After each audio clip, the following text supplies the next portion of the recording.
Hi Tanya, how you doing today? Hi, Crystal. I've been great. I haven't seen you since like a few days. Well, our audience surely hasn't heard our voices in a while, ever since we released that episode, the Anime Pizza Day episode, which we recorded at an actual Pizza Hut, which again, I am so sorry about the audio. It was not recorded with the quality that we have right now here in the studio, but I did see people who actually listened through it through and through, so for those of you who listened to the entire episode, thank you so much. Furthermore, in between that episode and this episode, there was a lot of time that went in between those episodes, and I apologize again for not producing episodes as quickly as I'd want to. It's just, well, to be honest, we here at the Casino Network are really busy now. As the year progresses, we have a lot more work to do with anime events coming up, invites for us to attend, red carpet premieres to go, anime screening previews to go. So a lot of these things require work because we need to write articles on them, reviews on them, and sometimes we have to do articles from scratch. So yeah, but with all that being said, hi Tanya, how have you been? Everyone here is listening to us. Yes, we're not just speaking in vain. We're not just these are not just the ramblings of two weebs. Yeah, and our beautiful voices. Before we begin the episode, let's catch you guys up on what we've been doing lately. Most recently, of course, you and I went to Las Vegas to go to that HentaiCon event, and which was amazing. A bit cringe for me, not my scene, but it was a different experience. And after that, I had to go to the Spy Family Code White red carpet premiere in Los Angeles, followed by the most recent thing we both did, which was Miku Expo, which of course involved a lot of watching watching Hatsune Miku on a big screen. Quite literally, we weren't up in front, despite being VIP. We got like 15 rows down, which was not a bad place to be. I think it was. I enjoyed the show. Did you enjoy the show? Oh, hell yeah, I enjoyed this show. Dude, I was nearly crying when I saw her. I'm like, oh my God, Miku looks so gorgeous. It was great. I loved it. I did too. I was a bit skeptical about using the LED screens because, I mean, it's LED screens. We were expecting a hologram. For what we paid and for what it was, I think the experience alone was pretty worth it, to attend this amazing concert. For those who are saying that LED screens need to be banned, I agree. I think they should have just done the regular hologram Pepper's Ghost, so to speak, effect. But I mean, at the same time, I can give them a little margin of error, for lack of a better word, just because it's been 4 years, 5 years since the last Miku Expo, and the last one that was pre-COVID. This is post-COVID, so maybe a little forgiveness, maybe. I don't know. What do you think? Honestly, I just love that even though what they did and what they had, the musicians went like Oh my, 100% okay, above yeah. performance. Like, oh Okay, my yes. God. Yes, the band members were the stars of the show, I think. Just because, I mean, obviously we were there for the Vocaloids. We can't forget about the live band that was actually there. For those who have never been to a Miku Expo, it's not only Hatsune Miku with audio running in the background. No, it's Hatsune Miku and other Vocaloids, but you have a live band that actually plays at these shows. And my God, the guitarist for this Miku Expo in LA. My God, she was rocking it. She was on fire. She was going f***ing hard. Like, oh my God. And I love the drummers too. Like, oh man. 'Cause I used to play drums a long time ago. So I was just hearing it. I'm just like, yes, I love it. I don't think Rock Band counts. No, no, I used to actually play drums. Yeah, I don't think Rock Band counts. No, I mean, I actually used to have play drums. I used to have a drum set and everything. Really? Yeah. And yes, I did play Rock Band too. Quick shout out to the band that played live with Hatsune Miku and the rest of the Vocaloids at the 2024 Miku Expo in Los Angeles. On guitar, we had Vexen Diary. On drums, we had Dylan Wood. On bass, we had Lean Bose. And on keyboard, we had Tobias Witt. So shout out to you guys because you guys were awesome. You guys were on fire 2 nights ago. I mean, for those of you who want to check out the guitarist, she has a Facebook page and an Instagram, and her name is Vexen Diary. And guess what, Tanya? What? She's trans. She Oh, has fuck yeah. yeah, I know. So once again, a huge shout out to the band members who played live with Hatsune Miku at the Los Angeles show. That is Vexen Diary on guitars, Dylan Wood on the drums, Lean Bose on the bass, and finally Tobias Witt on keyboards. So you guys rocked. Thank you so much for making our experience that much more memorable.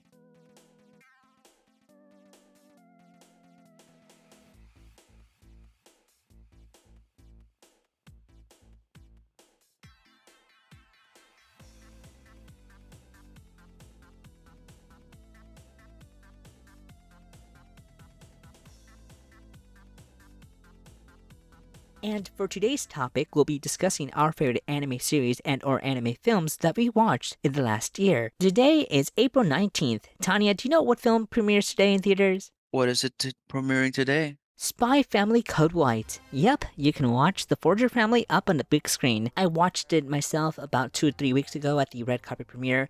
And you guys, you must watch this film, especially if you love the anime series. It has the same comedic effect, the same shenanigans that Anya gets into. Even though this is a standalone film, not necessarily connected to the main series itself, you'll have a blast watching this film. One thing that makes the film stand out, in my opinion, from the series is Yor's fight scenes. In the anime series, because Yor is really quick and fast, the scenes have to be animated in that fashion too. In the film, they kind of take it up a notch by making sure they add a sort of a 3D camera effect to that. Not necessarily CGI, they added 3D effect to that, and I won't spoil it for you, but you guys must watch this movie in theaters to get that full experience. This is not to mention also the comedic aspect to the film and the very heartwarming scenes that happen throughout the film between Lloyd and Yor, as they're both trying to figure out how to be a good husband and wife to each other, and altogether how to be a family, really. This is in addition to the fact that if you watch the film at AMC theaters, you'll be able to get a Shikishi artboard from the Spy Family creator himself, Tetsuya Endo. And if you're still having second thoughts on watching the film, go ahead and read our review on the film, written by our newest correspondent,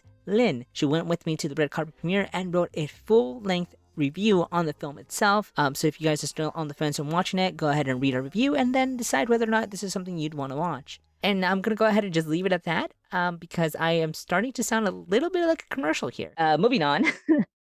Yeah, Tanya. So what anime movie have you seen thus far from within the last year that's been your favorite? Well, there's two shows I finally caught up to, and I guess I can finally talk about it. I actually finally caught up with Jujutsu Kaisen, and I finally watched the whole Shibuya incident. I keep hearing a lot about Jujutsu Kaisen and the Yeah. Shibuya incident because I keep thinking that Jackie Chan film, the Shibuya incident. Oh no, no, this show's wild. There's so many stuff going on in the Shibuya incident and so many jumping. It was fucking great. Oh man, I love this show. This show's great. So was it a film or was it a series? No, no, this is an arc within Oh, the okay. anime. Yeah, Oh, okay, got yeah. it. Yeah, there's like different arcs. They just called this the Shibuya incident arc. What I liked about it is all these characters, they just come in and try to like, well, kill all these curses. But what I did like about it is like it's just a domino effect. Like it's supposed to be like a simple like I guess mission they're supposed to do, and it just falls apart and it turns into an all-out war. It's great to see like what's going on throughout like every like single part that's happening, and just the animation is, oh, I just love the animation. Like man, they did the fights like great, and just to see like Yuji like just box, like the fighting choreography is great, honestly. Like I loved that part. I I, love it so much. I can't speak on Jujutsu Kaisen because I have not seen a single episode on that, so I'll take your word for it. And, All right. and I could say that when it comes to like choreography, when it comes to fight scenes in a lot of anime series, they tend to do low budget scenes. But I assume, based on what you're saying right now, Jujutsu Kaisen has the budget to do really great fighting scenes.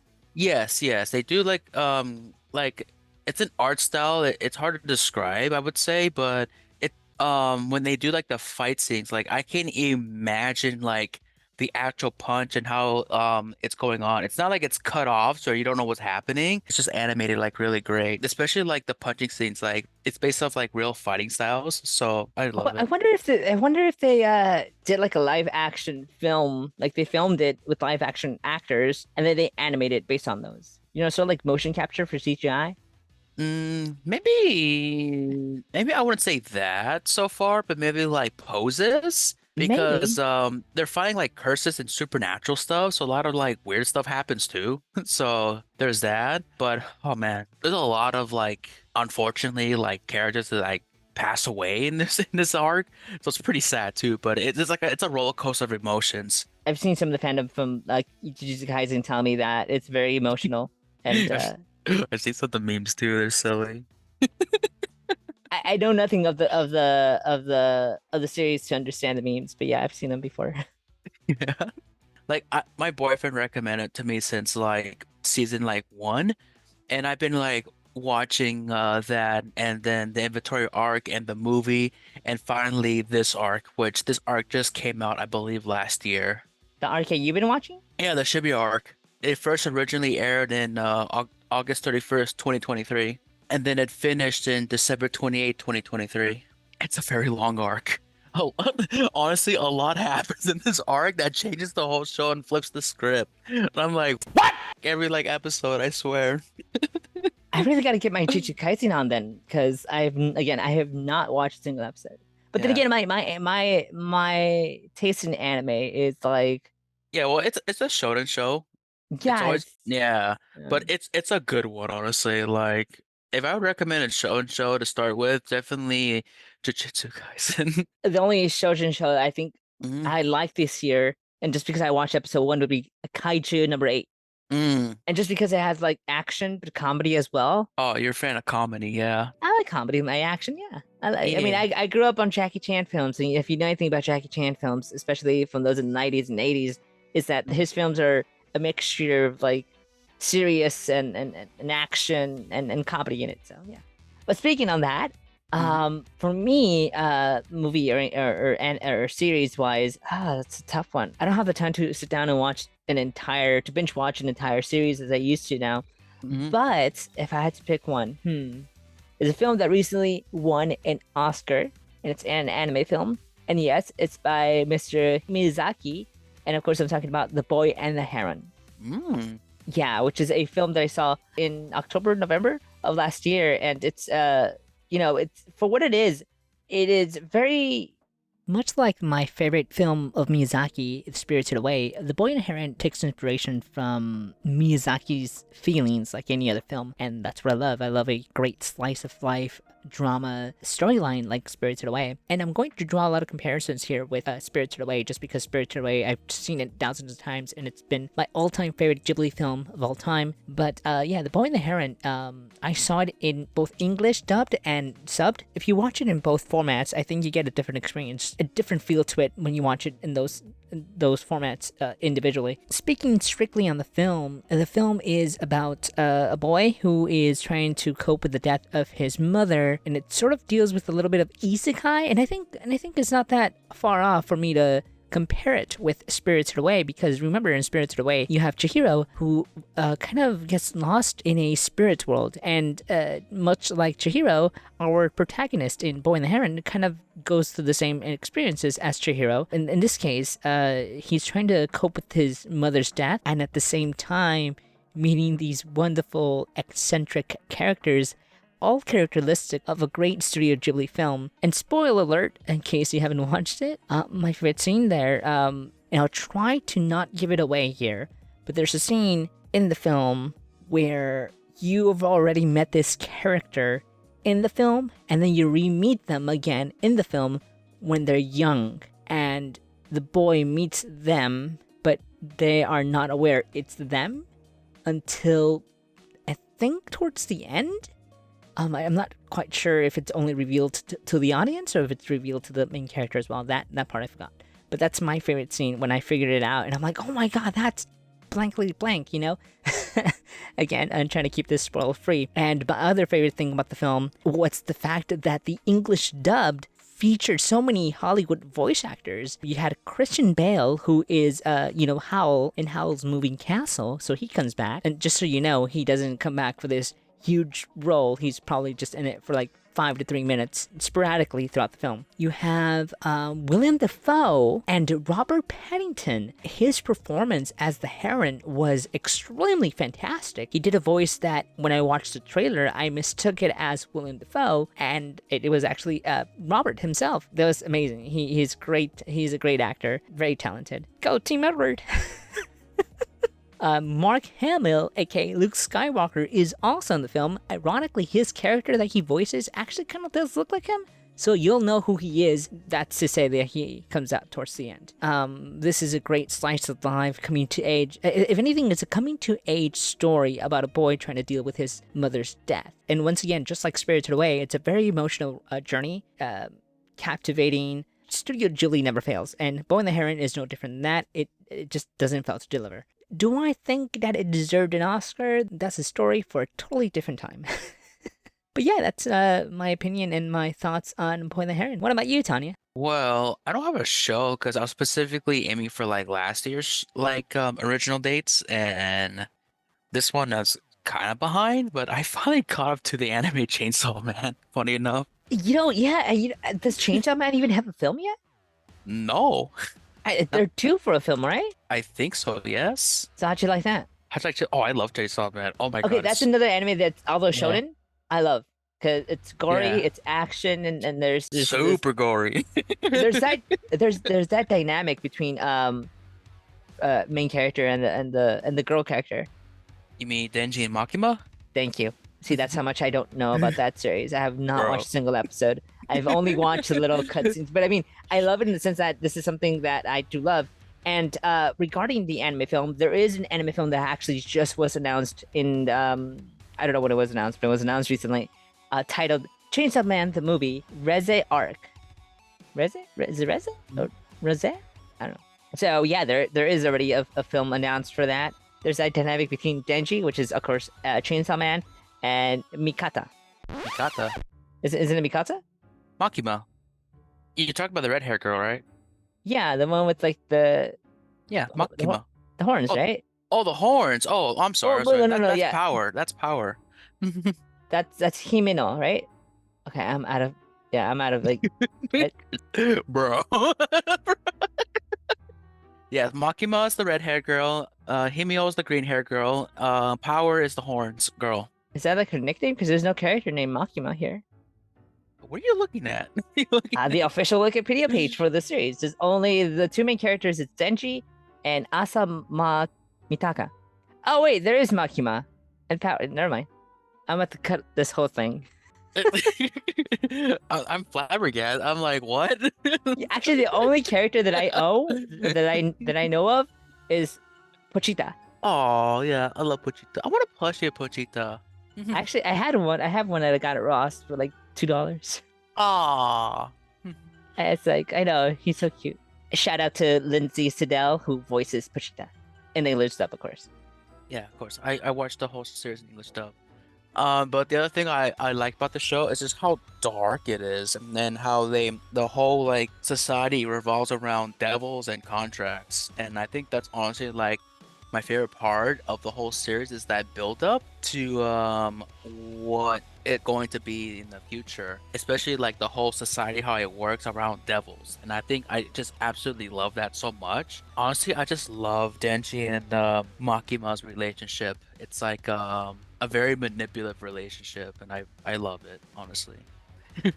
Actually, I may not watch the series, but I do know Yeah. about the story itself. And yeah, I think what I love is that this is far from an original story, but it is something unique because if I'm wrong, correct me. But I think the setting is where this world there are devils or akuma born out of human feeders, and then there are individuals who employ these devils in hunting other devils down. Yeah, yeah, these employees they would hunt these devils down and But yeah. they'll use devils in the process. Yeah, they'll use their own devils to hunt these devils. It's a nice dynamic they have. Like they have devils, there's fiends, and then there's hybrids. Anyone who hasn't seen it, you should definitely see it. Got it. Thank you. Yeah, I got it. Yeah. I, Jujutsu Kaisen is kind of long and it depends on the person, but Chainsaw Man, you have to see Chainsaw Man. you know what? You're right. I really got to get into it because I really want to prepare myself for the Chainsaw Man the movie. How many episodes is there? 12? Yeah, there's not that many right Oh, now. okay. Then yeah, definitely watch that. It's not like a whole Jujutsu Kaisen thing going on Yeah, here. Jujutsu Kaisen, you have to like catch up and explain the lore. But no, Chainsaw Man, you can just jump right in and just be like, oh yeah, this is a great show, you know. Plus, I bought the White Short Stick. And there's that too. Yeah. Yes.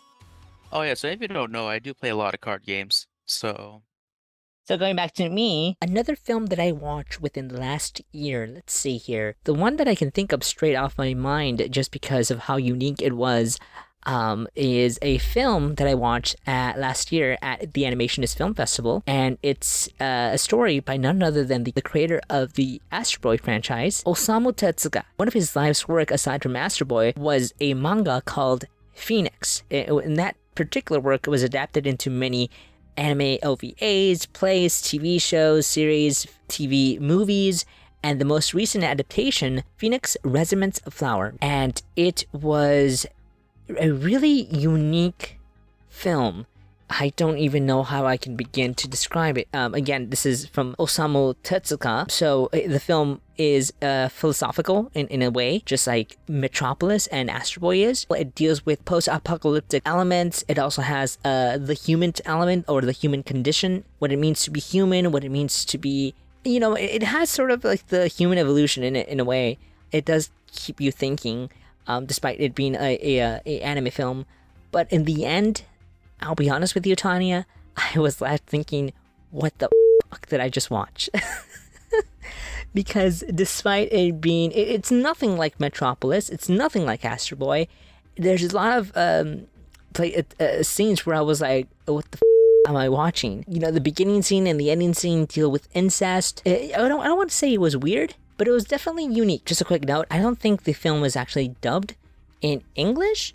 I can't find any information on that, but again, it's definitely up there with one of my favorite films, despite me telling you that what the I watched, it's definitely one of my favorite films, just because it has that philosophical element to it, and I love those kind of films. One of my favorite characters in the film is Romy, and mainly because she has short hair, and I love anime girls that have short hair. I think they look cute and fantastic. And before I get off the topic of the film, I don't want to keep telling you that I have no idea how to describe the film, so instead, I will read you a description of the film. It's an official description of the film on Osamu Tezuka's website, which describes the film as follows. The storyline in this chapter begins with the death of George in an accident shortly after he and his lover, Romy, begin to live a new life by themselves on a desert planet called Eden 71. Romy was pregnant with George's baby at the time. Having decided to protect the planet and her child by herself, she repeatedly shuns the world to try to have descendants with George's child. There it is again, that incest thing, which I find weird. She tries many times but could only have boys. After isolating herself, she wakes up to find an affluent town named Eden. A lot of things happen before that even happens, just letting you know. Phoenix had had an affamous cosmetic creature named Mopi to have children with Romy's descendants. Romy becomes the queen of Eden, but gradually begins to long for Earth. Again, so many things happen between that before that is even reached. One day, an Eden boy named Kam comes upon a mysterious spaceship made of rock in the prohibited deep mountains. Together with Romy, Kam departs for Earth to seek ancestors he has never seen. So many things happen before all this. The description of this story doesn't do justice, because it's so much than just that. And if you think my description of the film is everywhere, wait until you watch it. But once again, guys, if you guys like a quick philosophical film, or simply a huge fan of Astro Boy and Tezuka's work, I highly suggest you watch Phoenix Resonance Flower. Tanya, any other titles? Well, that's all the shows I mostly watch. I need to watch more anime, but I finally caught up to that series, and I finally watched Chainsaw Man, and I'm happy about that. And Jujutsu Kaisen? Yeah, and I'm finally caught up in Jujutsu Kaisen. Now I'm really tempted to buy the manga. I'm actually tempted to buy Chainsaw Man just because it's just only 12 episodes, and I'm really interested in watching the Chainsaw Yeah. Man film, which I just forgot what it was called. I think they just named it Chainsaw Man the movie. Well, let me know when that drops. I'll definitely watch it with you. I'll be in cosplay. So that being said, thank you so much for tuning in. Tanya, thank you so much for being on. I know we've been everywhere the last month, and this is like the most exhausting thing to do after Miku Expo, literally a day after Miku Expo. No, I'm having a fun time. This is a great month. So much has happened. Listen, stay tuned for the next episode, you guys. Next episode, we'll be dealing with Cinco de Mayo stuff. So hopefully Cinco de Mayo stuff. I can't really promise that. It'll be something with May. And the only thing I can think about any holiday that comes up in May is Cinco de Mayo. All right, you guys, thank you so much for tuning in. And you'll hear from us later. All right. Bye, everyone.